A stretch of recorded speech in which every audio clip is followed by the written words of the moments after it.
नमस्कार, आप देख रहे हो न्यूज़ सीजी 24। आज हमारी टीम पहुंची है रायपुर के दुर्ग जिले पे। जी हाँ, आज हम बात करेंगे हिंदुत्व से जुड़े मुद्दों को लेकर। चाहे हम बात करें छत्तीसगढ़ में लगातार बढ़ रहे धर्मांतरण को लेकर, गौ तस्करी को लेकर, चाहे हम बात करें हिंदू धर्म में जो लव जिहाद का जो मुद्दा लगातार गरमा रहा है, जो कुछ समय पूर्व हम देखा गया थे कि केरला द स्टोरी फिल्म भी आया था। आज हमारे साथ जो जुड़ने वाले शख्स है वो अपने नाम के मोहताज नहीं है। उसी प्रकार से छत्तीसगढ़ में धर्मांतरण को रोकने के लिए लगातार जो हर स्थानों पर स्वयं पहुंच के अपने टीम के साथ लगा जो विरोधियों को और साथ ही मिशनरियों को रोकने का काम कर रहे हैं और पुलिस द्वारा सुपुर्द किया जा रहा है। हम बात करते हैं हिंदू शेर हिंदू योद्धा छत्तीसगढ़ के रतन यादव जी से, जो लगातार धर्मांतरण के लिए, गौ तस्करी के लिए और हिंदू समाज के लिए काम कर रहे हैं। सर, न्यूज़ सीजी 24 में आपका बहुत बहुत स्वागत है।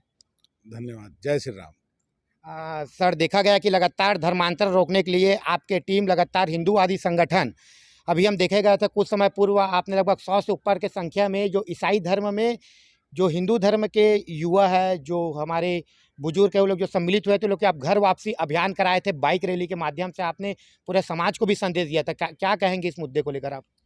ऐसा ये कार्यक्रम हमने दुर्ग में किया था। लगातार हमारे लोगों के द्वारा, हमारी टीम के द्वारा जसपुर और सरगुजा बेल्ट की तरफ तो चलते रहता है, लेकिन इस बार नगरीय स्तर पे, शहर स्तर पे हमको करने की योजना थी। तो दुर्ग शहर में भी हमने सोचा कि हमारे बहुत से ऐसे भाई बहन हैं जो मूल धर्म में अपने वापस आना चाहते हैं।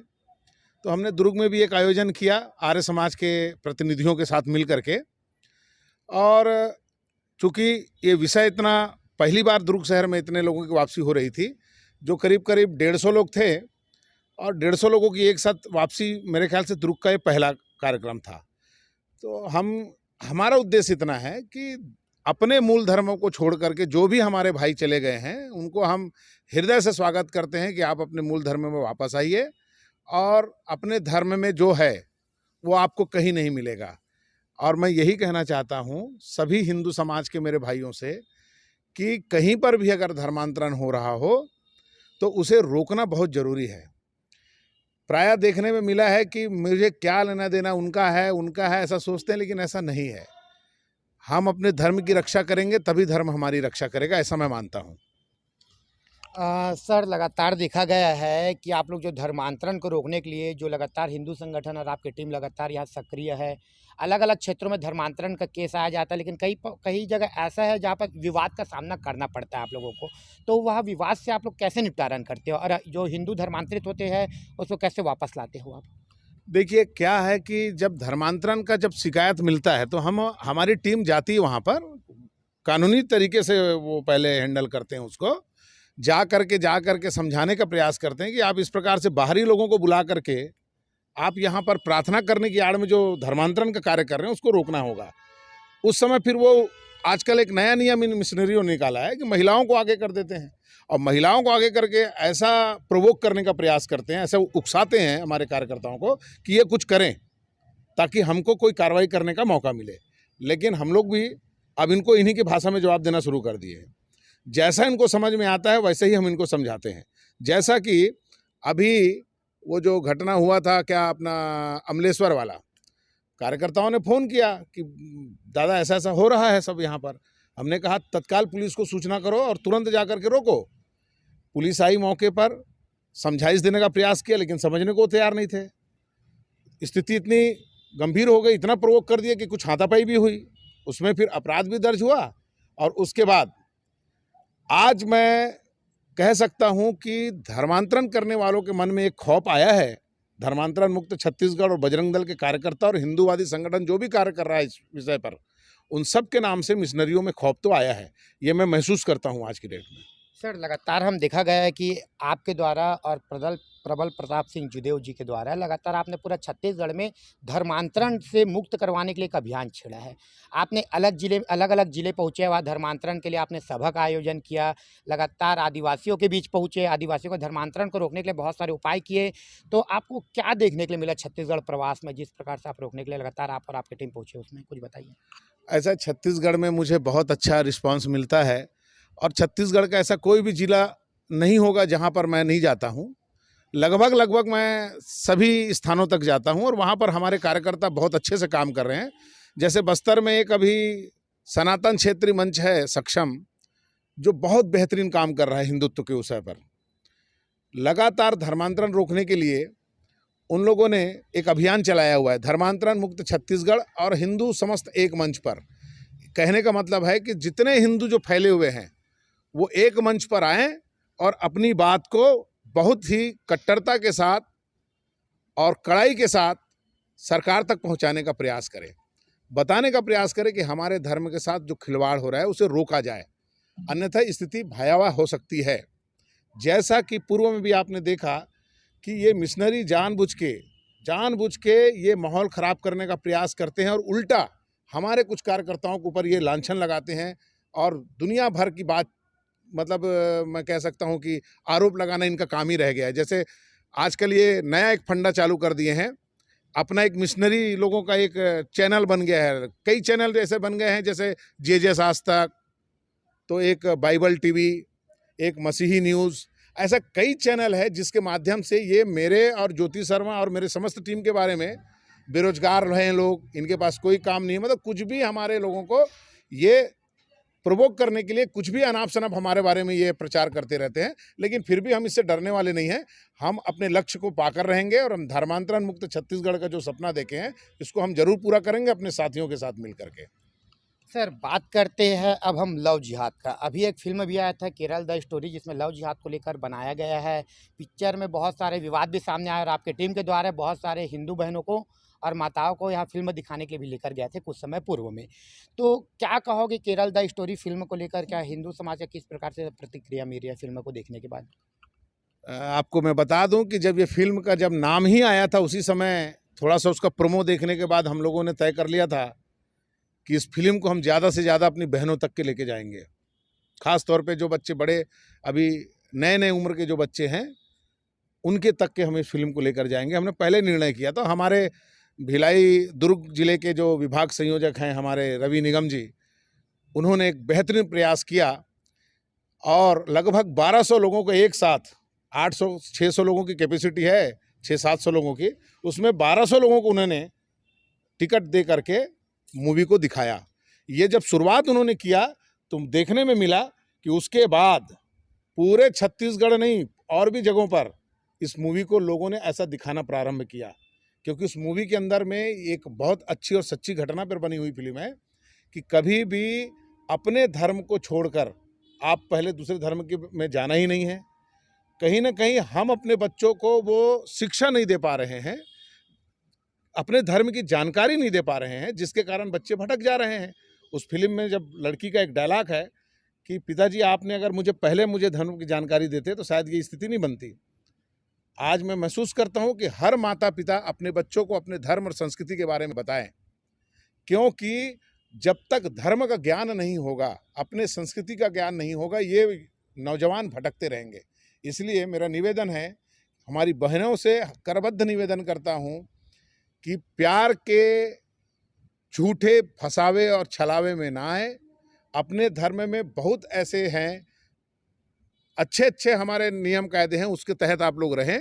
ये बेकार का किसी धर्म में जा कर के शादी बर ब्याह कर लेते हैं आप लोग, उसके बाद की स्थिति मुझे पता है। कई बार हमारी बहनों का लाश सूटकेस में मिलेगा, कई बार वो घर बर्बाद और तबाह हो जाता है। आप अपने सुख के लिए अपने माँ बाप भाई बहन यहाँ तक कि अपने समाज तक का नाक आप कटवा दे रहे हो, आपको समझना पड़ेगा। इसीलिए द केरल स्टोरी जो फिल्म आई है उसको हम चाहते हैं कि ज़्यादा से ज़्यादा हमारी बहनें इस फिल्म को देखें और समझें कि क्या होता है लव जिहाद जो उसमें बताया गया है। यही मैं कहना चाहूँगा और मुझे उम्मीद है कि इस फिल्म से जागरूकता तो बिल्कुल आएगी। इस फिल्म को और भी प्रमोट करने के लिए हमने एक निर्णय लिया है। एक प्रोजेक्टर के माध्यम से हम गांव-गांव, अब फिल्म थिएटर से उतरते साथ हम गांव-गांव इस मूवी को जो लोग नहीं देख पाए उनको भी हम दिखाने का प्रयास अपनी टीम के माध्यम से करेंगे। ऐसा हमने निर्णय किया है। सर, बात करते हैं गौ तस्करी की। गौ तस्करी को लेकर लगातार आप लोगों ने सरकार पर आरोप लगाया है। लगातार आपने गौ तस्करी को पकड़ने के लिए लगातार विभिन्न जिलों में अलग अलग क्षेत्रों में संगठन के कार्यकर्ता सक्रिय है और गाड़ी भी पकड़ रहे हैं, फिर भी गौ तस्करी रुक नहीं रहा है। तो क्या कहेंगे गौ तस्करी को लेकर आप छत्तीसगढ़ के? देखिए, गौ तस्करी को रोकने के लिए तो मन में एक भाव होना बहुत ज़रूरी है, चाहे वो केंद्र सरकार हो चाहे वो राज्य सरकार हो। जब तक ये पूरा निर्णय मन से नहीं लेंगे कि हमको गौ हत्या पर पूर्ण रूप से बैन करना है, तब तक ये गौ तस्करी रुकने वाली नहीं है। भाई गौ तस्करी हम अपनी आंखों के सामने तो देख नहीं सकते। जिस गाय को हम माँ का दर्जा दिए, माँ मानते हैं, अगर हमारे सामने वो कटने के लिए जा रही है तो क्या हम उसको छोड़ देंगे, जाने देंगे? जब जब हमारे आंखों के सामने आएगा हम उसको रोकेंगे। जैसे हमारी टीम लगातार इस कार्य को करती है। हमारे बेमेतरा का एक छोटा सा कार्यकर्ता है, बहुत ही अच्छा नाम है उसका, नितेश सोनी, और उसकी टीम है। जैसे रायपुर की हमारे कुछ भाई लोग हैं, मनोज है, नितेश है, उमेश बिसेन है, अंकित द्विवेदी है। ऐसे बहुत तमाम हमारे कार्यकर्ता भाई बंधु हैं जो इस कार्य में सतत लगे रहते हैं। रात रात भर कईयों हजारों ट्रकों पकड़े हैं लोगों ने, और इन सभी भाई लोग जितने हमारे भाई हैं सब साधुवाद के पात्र हैं, और इन सब का सहयोग जिस तरीके से भी बन पड़ता है हम करते रहते हैं। आपके द्वारा लगातार एक नारा दिया गया, रोको टोको और ठोको, क्या है इसका मीनिंग, क्या कहेंगे आप? देखिए, ऐसा है कि कानून पे हम पूरा भरोसा करते हैं, कानून से अलग हम कभी जाते नहीं। रोको टोको का जो मतलब है मैं आपको स्पष्ट कर रहा हूँ यहाँ पर, कि धर्मांतरण जो करने वाले गैंग है उनको गांव में हमको नहीं आने देना है। उनके लिए पहले हम डायरेक्ट ये नहीं बोलते कि उनको जाओ और मारो, जाओ ठोको, ऐसा तो हमने कभी नहीं कहा। हमने कहा है पहले उनको रोको और टोको, और उसके बावजूद भी अगर नहीं समझ में आता है तो हमारे शास्त्रों में लिखा है ठोको, यानी कि लातों के भूत जो है वो बातों से नहीं मानते। समझ रहे ना आप बात को? तो अपने धर्म को बचाने के लिए, अपने धर्म की सुरक्षा करने के लिए हमें इस प्रकार के भी कार्यक्रम और कार्य करने पड़ेंगे। कहते हैं ना, भय भी न होए प्रीत, तो थोड़ा सा जहाँ जरूरत है वहाँ पर इसको भी हमको करना पड़ेगा, तो जो करेंगे हम लोग। सर, इस बार अब हम बात करते हैं ईसाई समाज की। ईसाई समाज इस बार 2023 के विधानसभा चुनाव में अपने कैंडिडेट उतारने वाले, चुनाव लड़ने वाले हैं, क्या कहेंगे इसको लेकर आप? देखिए, मैं एक बात कहना चाहूँगा कि एक क्रिश्चियन फोरम का एक अध्यक्ष है अरुण पन्नालाल, लगातार उसका बयान मैं सुनते रहता हूँ। अभी बीच में वो बयान दे रहे थे कि रतन यादव की गिरफ्तारी करो, ज्योति शर्मा की गिरफ्तारी करो। हमारी टीम के पीछे भिड़े रहते हैं वो, और वो कहते हैं कि कार्रवाई करते नहीं। हम लोग इतने प्रमाण दिए, इतना साक्ष्य दिए, तो मुख्यमंत्री भी कार्रवाई नहीं करते, होम मिनिस्टर भी कार्रवाई नहीं करते। तो मुख्यमंत्री, होम मिनिस्टर जबरदस्ती बिना वजह का कार्रवाई कर देंगे क्या? आप कहेंगे, आप ऐसा दबाव बना रहे हैं कि आप जबरदस्ती कार्रवाई करो। जो चीज़ सत्य नहीं है उसको भी आप सत्य बनाकर कार्रवाई कराने के लिए प्रेशर बना रहे हैं आप। और जब आपके ऊपर कार्रवाई नहीं हो रही तो आप अब एक नया फंडा शुरू कर दिए कि हम चुनावी मैदान में उतरेंगे। चुनावी मैदान में उतर के क्या आप जबरदस्ती करोगे किसी के साथ में? आप चुनाव लड़ने का बहुत आपको अगर मनसा है, शौक है, तो लड़ लीजिए, देख लीजिए, पता लग जाएगा आपको आप क्या हो, आप कहाँ तक हो। चुनाव लड़ने से एक अलग सरकार बना करके आप ये बताना चाह रहे हैं, हमको डराना चाहते हो आप। हम लोग डरने वाले नहीं हैं। पन्नालाल जी, ध्यान रखना, आप जो भी करेंगे, ध्यान से मैं आपको बोलने जा रहा हूं, सुन लीजिए। आप जो ये दबाव बनाने का जो खेल खेल रहे हैं ना सरकार के ऊपर, तो आपको बता दूं कि कोई भी सरकार जबरदस्ती किसी पे कार्रवाई नहीं कर सकती है, ध्यान में रख लेना। तुम्हारे कहने से कुछ नहीं होगा, प्रमाण लाइए। और आपके लोग जो हरकत कर रहे हैं पूरे छत्तीसगढ़ में, उसको रोकिए आप, नहीं तो इस प्रकार की स्थिति हमेशा निर्मित होते रहेगी। समझ रहे ना आप? जय जय श्री राम। सर, लेकिन वही पास आप पे आरोप भी लगाए कि आप लगातार गुंडागर्दी करते हो, आप लड़ाई झगड़े में उतर जाते हो, कहीं ना कहीं आप अनेक क्षेत्रों, बहुत सारे ऐसे मिशनरी द्वारा भी आपके ऊपर आरोप लगाया गया है आपके गुंडागर्दी को लेकर, उसको लेकर आप क्या जवाब देना चाहोगे? देखिए, गुंडागर्दी तो ये तो साधारण सी बात है। बजरंग दल से जुड़े हो तो आप गुंडागर्दी करते हैं, ऐसा बोल देते हैं लोग, है ना। लेकिन हम गुंडे नहीं हैं, बताना चाहूँगा स्पष्ट में, हम गुंडे नहीं हैं। और अपनी धर्म की रक्षा करने के लिए अगर हमें कोई कदम उठाना पड़े तो हम उठाएंगे। और मिशनरी जो मेरे खिलाफ लगातार षड्यंत्र करते रहती है, वो लोग हमेशा यही चीज़ बोलते हैं कि रतन यादव और ज्योति शर्मा की टीम ये गुंडागर्दी करते हैं। हम गुंडागर्दी नहीं करते, हम अपनी धर्म की रक्षा करते हैं। हम धर्म रक्षक हैं, गुंडे नहीं हैं, ध्यान से सुन लीजिए। और अगर जब जब तुम हमारे धर्म पे आघात करने का प्रयास करोगे तो हम तुमको ऐसे ही मुंह तोड़ जवाब देंगे। और तुम्हारे नज़र में हम गुंडे हैं ना, तो हम गुंडे ही हैं, सही ध्यान रख लेने बात को। सर, बात करते हैं अब हम कर्नाटक विधानसभा चुनाव की। कर्नाटक चुनाव में कांग्रेस द्वारा घोषणा पत्र में बजरंग दल को बैन करने की बात किया गया था। उसके बाद भी कांग्रेस को स्पष्ट बहुमत मिल गया। क्या कहेंगे इसको लेकर आप? देखिए, ये तो राजनीतिक सवाल जवाब है। मैं राजनीतिक में ज़्यादा जाता नहीं हूँ, लेकिन एक जहाँ तक मेरी व्यक्तिगत राय है, मैं ये बताना चाहूँगा कि जब जब राजनीतिक लोगों को अपने फायदे के लिए ये बजरंग दल का नाम को उपयोग करते रहते हैं। बजरंग दल कोई ऐसा संगठन नहीं है कि जिस पर कोई बैन लगाना चाहे और लगा ले।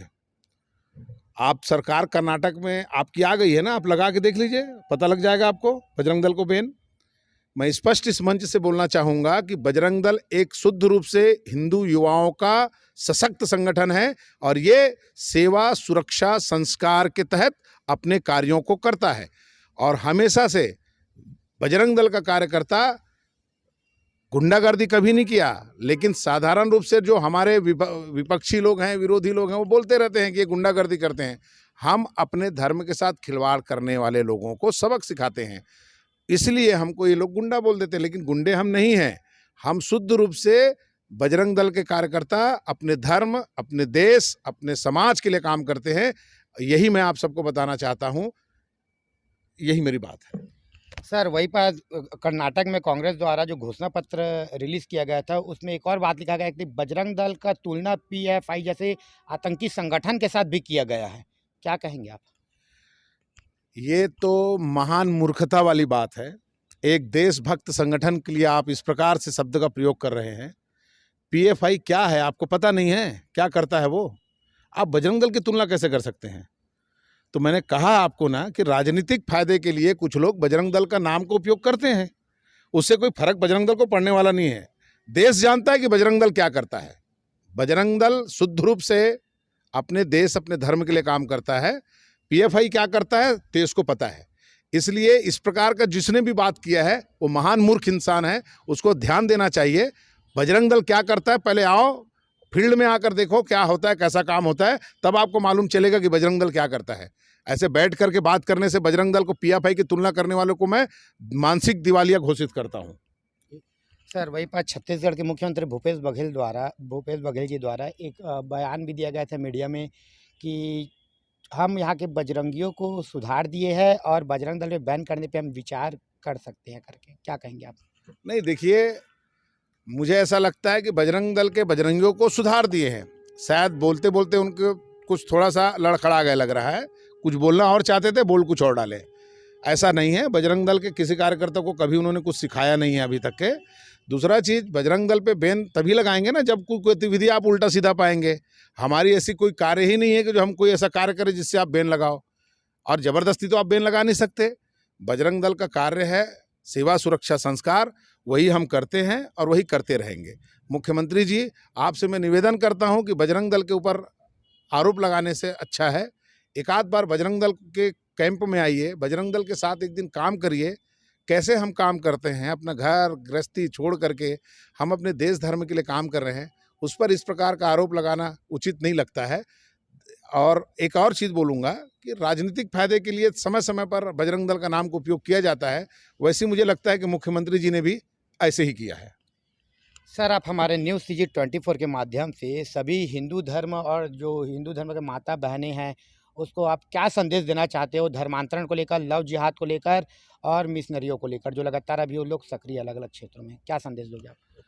मेरा एक ही संदेश है इस प्रेस के माध्यम से और आपके मीडिया के माध्यम से, जो भी छत्तीसगढ़ प्रांत के तहत काम करने वाले हमारे कार्यकर्ता बंधु हैं, जो समस्त हिंदूवादी संगठन जो भी काम कर रहे हैं, उनके कार्यकर्ता हैं, उन सबसे मेरा निवेदन है हाथ जोड़ करके कि आप लोग संगठित रहो, तभी सुरक्षित रहोगे। कोई आदमी ये हमारा नहीं है, ये तुम्हारा नहीं है, ये सब बोलना बंद कर दो। सिर्फ एक ही चीज़ ध्यान में और एक ही लक्ष्य ध्यान में रखना कि हम हिंदू हैं, और जब जब हिंदुओं के ऊपर आक्रमण करने की स्थिति कोई पैदा करता है तो एक साथ मिलकर मुट्ठी बन करके उसका सामना करें, तब जा करके हम जीत पाएंगे। लेकिन कुछ लोग हमारे बीच में ऐसे भी हैं जो हिंदुत्व को नुकसान अंदर से करने का प्रयास करते हैं, उनको चिन्हांकित करो दोस्तों। ऐसे लोगों को चिन्हांकित करें कि जो हिंदू को हिंदू से लड़ा रहा है। ये मैं जो बोल रहा हूँ उसको ध्यान से समझिएगा आप। इसलिए किसी के बहकावे में ना आए। जब हिंदू निष्ठ की बात हो, हिंदुत्व की बात हो, वहां पर एक साथ सभी हिंदू भाई खड़े होकर के उसका मुंहतोड़ जवाब दें, हिंदुत्व का परिचय दें। यही मैं आप सबसे अपेक्षा करता हूँ। जय श्री राम। न्यूज़ CG 24 को अपना कीमती समय देने के लिए आपका बहुत बहुत धन्यवाद। धन्यवाद, धन्यवाद आप लोगों का। जय जय श्री राम। जिस प्रकार से आज हमने अपने विशेष चर्चा में हिंदूवादी नेता रतन यादव जी से हमने सीधे धर्मांतरण को लेकर जो मुद्दे रखे उसमें एकदम खुलकर विस्तृत चर्चा। उन्होंने बताया कि लगातार धर्मांतरण को रोकने के लिए अनेक क्षेत्रों में और अनेक जिलों में कार्य चल रहा है। वहीं पास उन्होंने रोको टोको और ठोको का नारा भी दिया है। लगातार गौ तस्करी को रोकने के लिए कार्यकर्ता सक्रिय भूमिका निभा रहे हैं। वहीं पास हिंदू समाज को जन जागरूकता के लिए एक अभियान के लिए और साथ ही सभी से अपील किया है कि हिंदू समाज के लिए आगे बढ़े। बने रहिए न्यूज़ CG 24 में।